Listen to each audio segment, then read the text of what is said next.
Hello everybody, Michael the Librarian of Magic here, finding and cataloging the magical and pointing you to it. Today is the 29th of October. There's only a few days left in Halloween, a couple more drawings to go, but I do have another treat for you today, another drawing. And the same disclaimers on these as always apply. I detailed those in the first video in this series, so check that out if you're interested in, how I go about finding these drawings and all that stuff. With that out of the way, today's drawing. Today I drew some of the Kakamora from 2016's Moana. These are little pirate beings. They're scavengers, as portrayed in the movie. Basically, we know that because their ships are sort of made from all of these found things or treasures or things they consider to be valuable and repurposed into these giant barges. They everything they have is scavenged. They wear coconut armor because the coconuts are plentiful and they can find them and repurpose them into armor or make tools out of them and stuff, or like the conch shell and things like that. The scavenging thing and the big sailing barges and everything sort of reminds me a little bit of the Jawas in Star Wars, where they just sort of roam around trying to find stuff. And repurpose it or sell it or whatever they do, and they're sort of piratical. In terms of the vibe or the theme of it, it was said that that whole sequence was kind of inspired by Mad Max Fury Road from 2015, and I don't know if that's 100% true or not, but I believe it because it has a lot in common with that. Primarily, one of the things that really has me sort of believing that that's true is that these characters don't speak, and they also don't even really have any vocalizations either. They communicate using drums and movements, and there's sort of a similarity in some of those, the drumming and everything, the way that works out in Mad Max Fury Road, if you've seen that movie. Basically, these are not well-defined characters. They're not three-dimensional by any stretch of the imagination. They're not super well written per se in terms of making them well defined. But it's not really the goal of them. They're really just in the movie to be an obstacle. They're Moana and Maui's first challenge, basically, that they run into, and they're just sort of used as a device to give them something to put in their way. That may do somewhat of a disservice to actual cultural mythological narratives about the Kakamora. They are real mythological beings in the traditions of the Solomon Islands, from what I can gather. That in their mythology, they're mostly harmless beings. Occasionally, they do attack men when they come into conflict or people get in their way.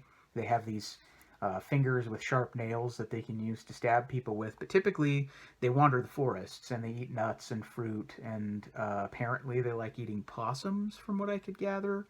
I don't know. I didn't go super deep into it, but it's something that I just now learned about and am interested in learning more about and reading a little bit more about. So, but basically, yeah, they live in holes and caves and banyan trees and the forest. And they have their own language, which is unlike other Melanesian languages, from what I read. So, at the very least, they're nothing like actual narratives of Kakamora in traditions in the world, but they could serve as a jumping-off point for learning about the actual beings and traditions and everything like that. That's something that I'm curious in learning more about. So these served as, bringing them to my attention so that I can learn about the actual ones, which are nothing like these, of course. So in that respect, I guess they serve that much of a purpose. But in the movie, they have nothing to do with really the actual traditions, and they aren't well defined other than just being sort of villainous pirates or obstacles for Moana and Maui to overcome. The most we know about them, I guess, really is that they really, because they're thieves and scavengers and pirates and everything, they really wanted to get their hands on the heart of Te Fiti. But when Maui stole it, they felt like they were robbed. and they're coming to claim what is theirs now that they found that Moana and Maui are in the possession of the heart of Te Fiti. So they show up to steal what they believe belongs to them. So I just thought that they were interesting looking, and they're amusing in the movie. Just something extra to draw. I like the different faces and designs that they have. And I especially like their ships, actually, the way that those are sort of put together as these big barges of found objects. That I think is kind of one of the coolest aspects of them, of their things. They're just visually interesting, but yeah, on the page there's not they're not like super deep or accurate or anything like that. But I thought they were cool and sort of something unique and different to draw as I was sort of mining for different things to be to use for Halloween and villain drawings. I really like Moana. Last year I drew Tamatoa, the crab, and I wanted to do something else Moana related, so I went with these guys because I enjoy that movie. So that's kind of why I chose these. It's probably not the most